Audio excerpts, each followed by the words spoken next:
Pembelajaran tekstual memposisikan proses belajar mengajar sebagai proses transformasi distribusi teks dari teks kepada siswa lewat perantara guru. Berbeda dengan metode pembelajaran kontekstual, metode ini melibatkan pengalaman praktis sebagai sarana memahami dan menemukan ilmu. Teks hanya referensi yang harus didialogkan dengan pengalaman praktis. Pengalaman praktis dapat berupa pengalaman yang dialami secara langsung hingga dengan melibatkan realitas persoalan praktis yang nyata terjadi. Pembelajaran kontekstual merupakan pembelajaran yang mengaitkan materi pembelajaran dengan konteks dunia nyata yang dihadapi siswa sehari-hari dalam lingkungan keluarga, masyarakat, alam sekitar, dan dunia kerja. Sehingga siswa mampu membuat hubungan antara pengetahuan yang dimilikinya dengan penerapannya dalam kehidupan sehari-hari dengan melibatkan 7 komponen utama pembelajaran, yakni konstruktivisme, bertanya, menyelidiki, masyarakat belajar, pemodelan, refleksi, dan penilaian autentik. Sesuai dengan teori konstruktivisme, melalui interaksi sosial dalam masyarakat belajar ini, maka siswa akan mendapat kesempatan untuk mengkonstruksi pengetahuannya sendiri. Oleh karena itu, bekerja sama dengan orang lain lebih baik daripada belajar sendiri. Pemodelan merupakan proses penampilan suatu contoh agar orang lain meniru, berlatih, menerapkan pada situasi lain, dan mengembangkannya. Menurut Albert Bandura, belajar dapat dilakukan dengan cara pemodelan ini. Penilaian autentik dimaksudkan untuk mengukur dan membuat keputusan tentang pengetahuan dan keterampilan siswa yang autentik. Agar dapat menilai senyatanya, penilaian autentik dilakukan dengan berbagai cara. Misalnya, penilaian produk, penilaian kinerja, portofolio, tugas yang relevan dan kontekstual, penilaian diri, penilaian sejawat, dan sebagainya. Etika peserta didik terhadap pendidik berdasarkan perspektif Imam An-Nawawi. 1. Peserta didik seharusnya jangan bermain-main maupun bersenda gurau di depan guru maupun di depan teman-temannya. Jangan memalingkan muka, tetapi pandanglah wajah guru tersebut sambil mendengarkan apa yang disampaikannya. Belajar di kelas bukan untuk main-main, sehingga harus benar-benar fokus terhadap penjelasan yang diberikan guru atau dosen. 2.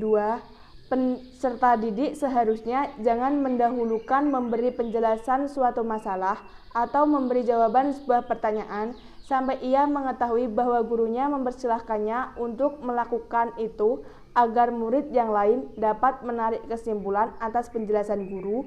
Jangan meminta guru membacakan materi untuknya, padahal ketika itu hati gurunya sedang tidak nyaman, bingung, mengantuk, bosan, dan sebagainya, atau yang membuat hatinya kesal dalam keadaan tidak stabil.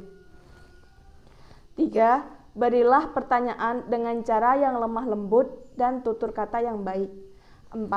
Apabila gurunya bertanya, apakah dia sudah paham, maka janganlah menjawab iya sampai benar-benar memahami maksud yang telah dijelaskan gurunya tersebut agar tidak mendustai dirinya sendiri dan menghilangkan pemahamannya.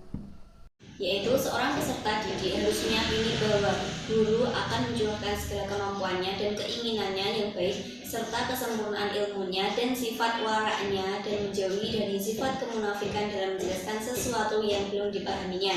Yang keenam, seorang murid itu apabila mendengar gurunya mengatakan sebuah persoalan atau menceritakan sebuah kisah dan dia dalam keadaan menghafal, maka dengarkanlah terlebih dahulu apa yang disampaikan gurunya tersebut, kecuali ia diperbolehkan mendengar sambil menghafal pelajarannya. Yang ketujuh, seorang murid harus giat belajar dan mengerjakan tugas-tugasnya sepanjang waktu, baik mulai dari pagi sampai malam, baik dalam kondisi mukmin atau musafir.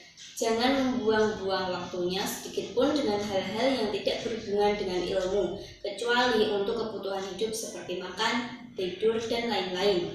Yang kedelapan, bersabar atas sikap sabar gurunya ataupun etikanya yang tidak baik. Jangan berpaling untuk belajar dengannya dan yakinilah kesempurnaan ilmunya. berprasangkalah apa yang dilakukan oleh gurunya tersebut dengan prasangka yang baik.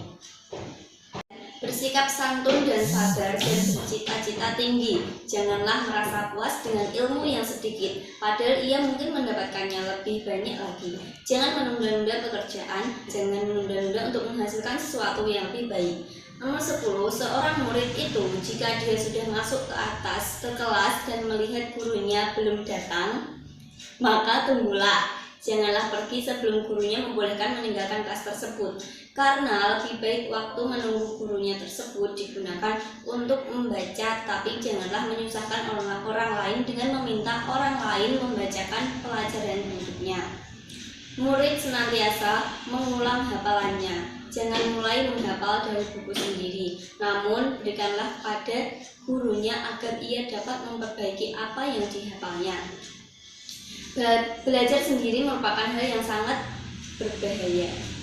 Yang ke-11, mencurahkan perhatiannya untuk memperbaiki pelajaran yang sudah dihafalnya dengan penuh keyakinan dan kesungguhan di hadapan gurunya. Nomor 13, senantiasa mengulang-ulang pelajaran dan hafalannya dan senantiasa berpikir dalam mengingat pelajarannya. Mencurahkan seluruh waktunya untuk menghasilkan manfaat yang berarti. Ikut serta dengan para hadirin yang ada di kelas dalam pelajaran bersama guru dalam mengulang pelajarannya. Yang ke-14, seorang murid itu seharusnya memulai pelajarannya dengan mendatangi para gurunya. Dalam menghafal, menelaah, dan mengulang pelajarannya, seharusnya ia memprioritaskan yang paling penting. Nomor 15, seorang murid itu jangan menganggap remeh terhadap apa yang dilihatnya atau yang didengarnya dalam ilmu apa saja. Sebaliknya, ia harus segera menulisnya kemudian melakukan kajian atas apa yang telah ditulisnya tersebut. Dalam Quran surat Al-Kahfi ayat 66-70 yang berbunyi, A'udzubillahi minasyaitonirrajim. Bismillahirrahmanirrahim. Qala lahu Musa hal attabi'uka 'ala an tu'allimani mimma 'ullimta rusyda. Qala innaka lan tastati'a ma'iya sabra.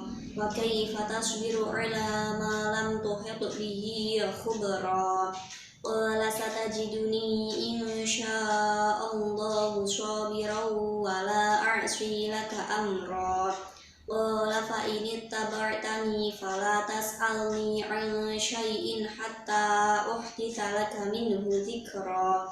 Yang artinya, Musa berkata pada Khidir, bolehkah aku mengikutimu supaya kamu mengajarkan kepadaku ilmu yang benar di antara ilmu-ilmu yang telah diajarkan kepadamu? Dia menjawab, sesungguhnya kamu sekali-kali tidak akan sanggup sabar bersama aku. Dan bagaimana kamu dapat sabar atas sesuatu yang kamu belum mempunyai pengetahuan yang cukup tentang hal itu? Musa berkata, insya Allah kamu akan mendapati aku sebagai orang yang sabar, dan aku tidak akan menentangmu dalam sesuatu urusan pun. Dia berkata, jika kamu mengikutiku, maka janganlah kamu menanyakan kepadaku tentang sesuatu apapun sampai aku sendiri menerangkannya kepadamu. Sebuah hadis riwayat Ahmad yang berbunyi, laisa minna malam yuqir kabirona walam yarham shaghirona walam ya'rif li'alimina haqqahu. Yang artinya, tidak termasuk golongan kami orang yang tidak menghormati yang lebih tua dan menyayangi yang lebih muda serta yang tidak mengerti hak ulama. Hadis riwayat Ahmad dan disahihkan Al-Albani dalam Sahih Al-Jami'. Tersirat dari perkataannya Shallallahu Alaihi Wasallam bahwa mereka para ulama wajib diperlakukan sesuai dengan haknya. Akhlak serta adab yang baik merupakan kewajiban yang tak boleh dilupakan bagi seorang murid. Potensi peserta didik, sejatinya kemampuan besar manusia terdiri dari dua kemampuan, yaitu kemampuan aktual dan kemampuan potensial. Kemampuan aktual yaitu kemampuan yang ada saat ini, kemampuan yang sudah teraktualisasikan.